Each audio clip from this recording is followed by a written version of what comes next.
السلام علیکم. I C S class lecture number 17 page number 168 capital formation and its sources, تشکیل سرمایہ اور اس کے ذرائع. یہ ایک ایف اے کیو ہے، لانگ کویسچن آتا ہے اور کافی زیادہ پوچھا جاتا ہے. اردو کی بک میں یہ 228 پہ ہے. ٹھیک ہے. اب سب سے تشکیل سرمایہ یہ ہوتا ہے کہ increase in the existing stock of real capital in a country is called capital formation. Increase in new factories, roads, dams, bridges, یہ تشکیل سرمایہ. پرانی چیزوں کی خرید و فروخت جو ہے نا وہ تشکیل سرمایہ میں نہیں آتی. اب اس کے لیے سیونگز اور انویسٹمنٹ ضروری ہیں، اور اس کے علاوہ یہ تین سٹیپس ہیں جو بہت ضروری ہیں تشکیل سرمایہ کے لیے، یعنی کہ capital formation. Creation of saving, لوگوں کو انکریج کیا جائے کہ وہ سیو کریں. ٹھیک ہے. جو بھی ان کا لیول آف انکم ہے اس میں سے کچھ نہ کچھ بچائیں، ساری پیسے نہ خرچ کریں. Distribution of wealth, higher income group اگر کے پاس زیادہ پیسے ہوں گے تو وہ زیادہ بچتیں کر کے انویسٹمنٹس کریں گے. اگر لوور انکم گروپ کے پاس پیسے ہوتے ہیں تو وہ بچت نہیں کرتے، وہ بلکہ زیادہ تر مختلف ضروریات پر ہی خرچ کرتے، تو ان کی بچت بہت کم ہوتی ہے، جبکہ ہائر انکم والوں کی بچتیں بھی زیادہ ہوتی ہیں. موبلائزیشن آف سیونگ، اب یہ سیونگ کر کے اپنے پاس رکھ نہیں لینی، بلکہ فائنینشیل انسٹیٹیوشنز یعنی بینک اور مختلف ایسے ادارے جو پیسوں کا لین دین کرتے ہیں ان کے ذریعے ان کو انویسٹمنٹ یا پروڈکٹیو ایکٹیویٹیز میں لگا دینا چاہیے. لگانے کا انتظام ضرور ہو. سیونگز ہوں، پھر موبلائزیشن آف سیونگ ہو، یعنی کہ فائنینشیل انسٹیٹیوشنز ہوں، بینکس اور اس کے جیسے ادارے ہوں جو کہ قرضوں کا لین دین کرتے ہوں اور وہ پروڈکٹیو ایکٹیویٹیز کے لیے قرضے فراہم کرتے ہوں. تو وہ بینک کا یہی کام ہوتا ہے نا کہ ہم اپنی سیونگ، ظاہر بتائیں آپ 1-2 لاکھ روپے جمع کر لیتے اس سے کوئی کاروبار تو شروع نہیں ہوتا. تو آپ گھر میں نہیں رکھتے، آپ بینک میں رکھ دیتے ہیں. بینک آپ کو تھوڑا سا منافع اس پہ دے دیتا ہے سالانہ. لیکن بینک ان پیسوں کا کیا کرتا ہے؟ بینک ان پیسوں کا یہ کرتا ہے کہ جو لوگ کاروبار کر رہے ہوتے ہیں انہیں ادھار چاہیے ہوتا ہے، وہ ان کو زیادہ پیسوں شرح سود پر انہیں وہ ہمارے ہی پیسے دے دیتا ہے. ٹھیک ہے. اس میں سے کچھ حصہ ہمیں ادا کر دیتا ہے، کچھ بینک کے خرچ ہوتے ہیں، باقی بینک کا منافع ہو جاتا ہے. تو سیونگز اگر قرضے بزنس مین کو مل جاتے ہیں تو وہ پروڈکٹیو ایکٹیویٹی کرتے ہیں. پروڈکٹیو ایکٹیویٹی ہوتی ہے تو حکومت کی آمدنی بڑھتی ہے، ملک کی آمدنی بڑھتی ہے، لوگوں کی خوشحالی آتی ہے. اب investment of saving in real capital. اب یہ ہے کہ جو کیپٹل فارمیشن ہے نا وہ اس کے لیے ضروری ہے کہ ایسی جگہوں پہ انویسٹمنٹ کی جائے جو کہ ریئل انویسٹمنٹ ہو، کیپٹل بنائے، جیسے creation of new buildings, factories. Capital formation can be of type material capital formation اور ہیومن کیپٹل فارمیشن.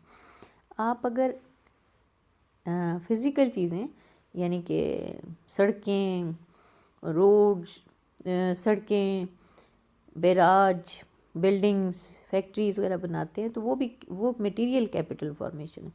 لیکن انسانوں پر اگر آپ خرچ کرتے ہیں، اچھی تعلیم دیتے ہیں، ٹریننگ دیتے ہیں، صحت رکھتے ہیں، ان کی بہت اچھے اسٹینڈرڈز رکھتے ہیں پڑھائی کے اور ایجوکیشن کے، ٹریننگز کے، ایکسپیرینس کے، تو وہ بھی ایک بہت بڑا، وہی سب سے بڑا کیپٹل ہوتا ہے، انسانی سرمایہ سازی جو ہوتی ہے.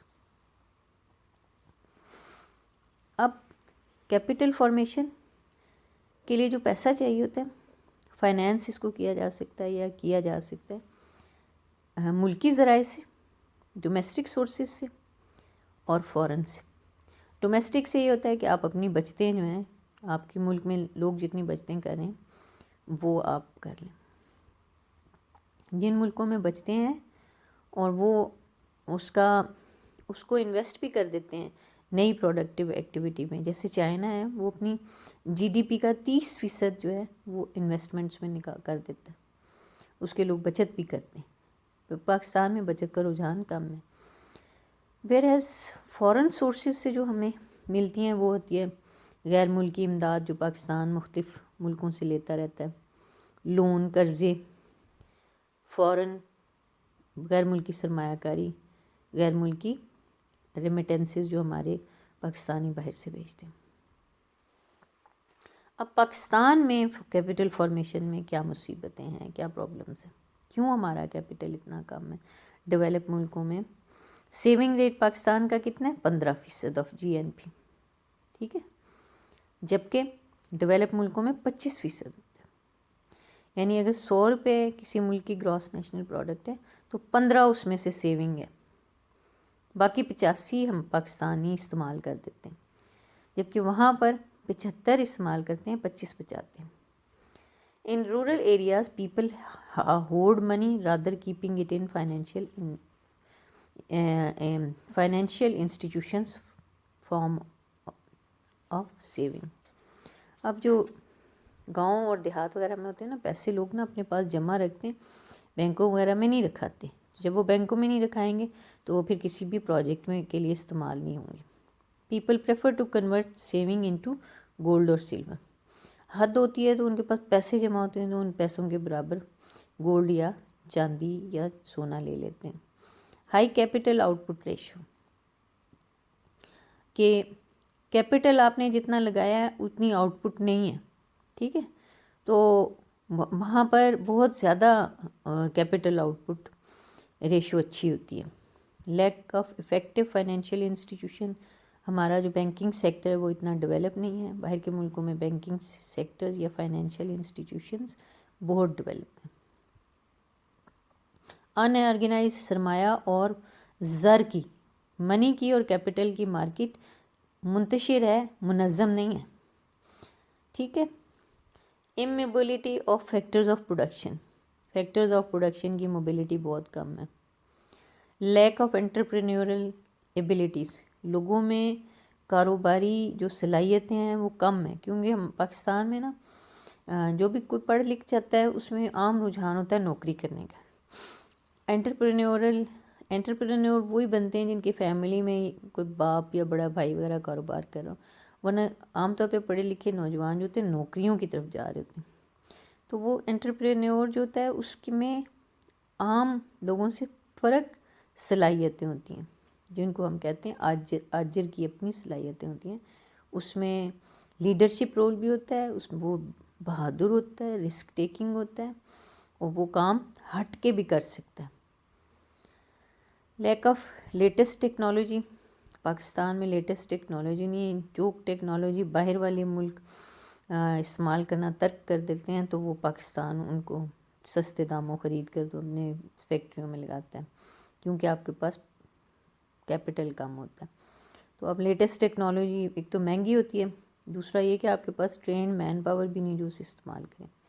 پھر لیک آف انفراسٹرکچر، انفراسٹرکچر ہم کہتے ہیں ٹرانسپورٹ اور کمیونیکیشن کو، وہ اتنے ڈیولپ نہیں ہے۔ ابھی بھی آپ کو پتہ ہے پاکستان کے کئی علاقوں میں انٹرنیٹ سروسز نہیں ہیں، ٹھیک ہے، اور روڈز نہیں ہیں، الیکٹریسٹی، گیس پائپ لائن، یہ سب انفراسٹرکچر ہے نا، یہ نہیں ہے تو پھر ظاہری بات ہے کیپٹل فارمیشن بھی کم ہے۔ آپ اگر کسی ڈیولپ ملک میں جائیں تو وہاں پر جہاں صرف کوئی بھی نہیں رہتا وہاں تک بھی روڈز اور ہر فیسیلیٹی پہنچی ہوئی ہوتی ہے۔ Increasing populations as compared to resources, اور ایک بہت بڑا فیکٹر ہے کہ یہاں پر پاپولیشن جو ہے اس کی گروتھ بہت تیز ہے اور وسائل میں اس حساب سے اضافہ نہیں ہوتا۔ ہائی انفلیشن ریٹ، مہنگائی کی بہت زیادہ شرح، پاکستان میں بھی مہنگائی کی بہت شرح ہے۔ ہائی ٹیکس ریٹ، آپ لوگوں کی آمدنی اگر 100 روپے ہے تو پاکستان میں کافی زیادہ ٹیکس ہے، تو وہ اس کی وجہ سے لوگوں کے پاس سیونگ کے طور پہ کچھ نہیں بچتا، اور پھر وہ ظاہر بات ہے سیونگ نہیں ہوتی تو پھر فائنینشیل انسٹیٹیوشن کو آپ اپنی بچتے میں نہیں جمع کراتے اور نہ ہی وہ پروڈکٹیو چینلز میں جاتے ہیں۔ ڈیمانسٹریشن ایفیکٹ، نمود و نمائش کا شوق، یہ تو ہمارے پاکستان میں بہت زیادہ ہے، کسی ملک میں شاید انڈیا اور پاکستان میں اتنی لیوش یا بے جا اسراف کر کے شادیاں اور مختلف رسومات کی جاتی ہیں۔ ہر طرح کا جو فنکشن ہوتا ہے اس پہ ہم لوگ بہت بے دردی سے پیسے لٹا رہے ہوتے ہیں. اس کو ڈیمانسٹریشن افیکٹ کہتے ہیں. وہ صرف اس وجہ سے کہ آپ دیکھا دیکھی کر رہے ہوتے ہیں، ایک دوسرے کو دکھا رہے ہوتے ہیں اور اپنی ناک اونچی رکھنے کے لیے. اب آپ کے پاس آتا ہے کہ آپ نے جب آپ کو یہ سب پرابلمس آ ہی گئے ہیں تو آپ نے کیپٹل فارمیشن تو کرنی ہے نا. تو اس کے لیے ضروری ہے کہ آپ نے کیا کیا طریقے استعمال کرنے. انکریز کیپٹل فارمیشن ان پاکستان. سب سے پہلے آپ سیونگس میں انکریز کریں، لوگوں کو اس چیز پر ابھاریں کہ وہ سیونگ کریں. ٹھیک ہے. آرگنائز منی اور کیپٹل مارکیٹ کریں، شیئرز اور بانڈس یعنی اسٹاک مارکیٹ میں اچھا کام کریں، اچھا اس کو ریگولیٹ کریں تو لوگ ادھر انویسٹ کریں گے اسٹاک مارکیٹ میں. منی اور کیپٹل. آرگنائزیشن آف بینکس اور انشورنس کمپنیز آن ماڈرن بیسس. بینکوں اور انشورنس کمپنیز کی سروسز کو بہت اچھا بنایا جائے ماڈرن بیسس پر. پاکستان میں کافی کام ہوا ہے اس پہ. Introducing new and attractive saving schemes. نئی اور پرکشش سیونگ اسکیمس کو آپ جاری کریں. جیسے قومی بچت جو نیشنل سیونگ سینٹر ہے پاکستان میں، پورے پاکستان میں اس کی برانچز ہیں. وہ ہر وقت کبھی بانڈز جاری کرتا ہے، کبھی سرٹیفکیٹس جاری کرتا ہے. کہتا ہے جی آپ کو اتنے 7% منافع ملے گا، 11% ملے گا، 5% ملے گا، آپ اپنے پیسے ہمارے پاس. تو وہ اس طرح پیسے جمع کرتے ہیں. پھر حکومت ان سے قرض لیتی ہے نیشنل سیونگ اسکیم والوں سے اور اپنے مختلف پروجیکٹس میں لگاتی ہے. Making attractive investment opportunities. اگر آپ ملک میں سرمایہ کاری کے مواقع پیدا کر دیں گے تو لوگ پھر بچت کر کے انویسٹمنٹس کریں گے. اگر لوگ کہیں گے کہ بچت کرنے کا کیا فائدہ، کوئی کاروبار تو نظر ہی نہیں آتا جہاں پر ہم لگائیں، ہر طرف تو مندی ہے، تو پھر وہ کیا کرتے ہیں، ڈیمانسٹریشن افیکٹ کے تحت خرچ ہی کر دیتے ہیں. وہ کہتے ہیں چلو جی جو کمایا اس کو کہیں تو خرچ کریں، کہیں استعمال کرنے کا موقع ہی نہ ملے. ایکول ڈسٹریبیوشن آف ویلتھ میں انکریز سیونگ. اگر آپ انکم ڈسٹریبیوشن جو ہے نا، یعنی ویلتھ کی جو ڈسٹریبیوشن ہے، تقسیم میں دولت کا نظام ٹھیک کر دیں تو سیونگ بڑھ جاتی ہے. اب یوٹیلائزیشن آف ہولڈنگس. جو لوگوں نے پیسہ نا اپنے پاس جمع کر کے رکھا ہوتا ہے نا، 57% آف پاپولیشن جو ہے وہ لٹریٹ ہے. 3/4 of total population resides in rural. 75% آبادی دیہاتوں میں رہتی ہے، 57% پڑھی لکھی ہے. زیادہ تر لوگ اپنے سیونگز کو ذخیرہ کر لیتے ہیں. اور وہ ذخیرہ کیسے کرتے ہیں؟ وہ سونے چاندی کی شکل میں یا نقد کی شکل. بینکوں کی فیسیلیٹیز جو ہے نا دیہاتوں تک بھی پہنچانی چاہیے تاکہ وہ اپنی بچتیں ادھر رکھیں. پھر ٹیکسز کے تھرو بھی حکومت لوگوں سے لوگوں کو مجبور کر سکتی ہے کہ سیو کریں. پھر through loans capital formation can be speed up by internal and external sources. آپ بورو کر لیتے ہیں، جیسے حکومت بورو کرتی ہے قومی بچت کی اسکیموں کے تحت، اور فارن سورسز سے بھی ہم بورو کر کے کیپٹل فارمیشن کر سکتے ہیں، جیسے پاکستان کرتا رہتا ہے. Through deficits financing. Deficits financing ہوتا ہے خسارہ کر کے اور کسی چیز کو، یعنی کہ government can form capital by printing notes without guarantee known as deficit financing. آپ گورنمنٹ ویسے عام طور پہ جو اصول ہوتا ہے کہ آپ نے جو آپ 1 روپے کے نوٹ پر دیکھیں کہ حامل حاضر یہ بینک دولت پاکستان کی گارنٹی سے جاری ہوا اور اس پر حامل حاضر کو مطالبہ پر ادا کیے جائیں گے. اس پر یہ ہوتا ہے کہ آپ نے جب بھی کوئی نوٹ چھاپا جاتا ہے تو اس کی کچھ حصہ، کچھ پرسنٹیج، چاہے چھوٹی سی پرسنٹیج ہو، اس کے برابر سونا جو ہے وہ اسٹیٹ بینک میں ہوتا ہے. لیکن گورنمنٹ کے پاس یہ اتھارٹی ہوتی ہے کہ وہ نوٹ کی پرنٹنگ کر سکتی ہے وداؤٹ گارنٹنگ. ٹھیک ہے. تو اس سے یہ ہوتا ہے کہ وہ ڈیفیسٹ یعنی ایک قسم کے خسارے سے فائنینس کر دیتی ہے کسی پروجیکٹ کو، اور بعد میں اس خسارے کو پورا کر لیا جائے. فی الحال نوٹ چھاپ کر لوگوں کو دے دیتی ہے، ٹھیک ہے، گارنٹ، اور لوگ اسے استعمال کرتے ہیں. اس سے یہ ہوتا ہے کہ آپ کی نا مہنگائی بڑھتی ہے لیکن کوئی پروجیکٹ فائنینس ہو جاتا ہے. اور تھینک یو.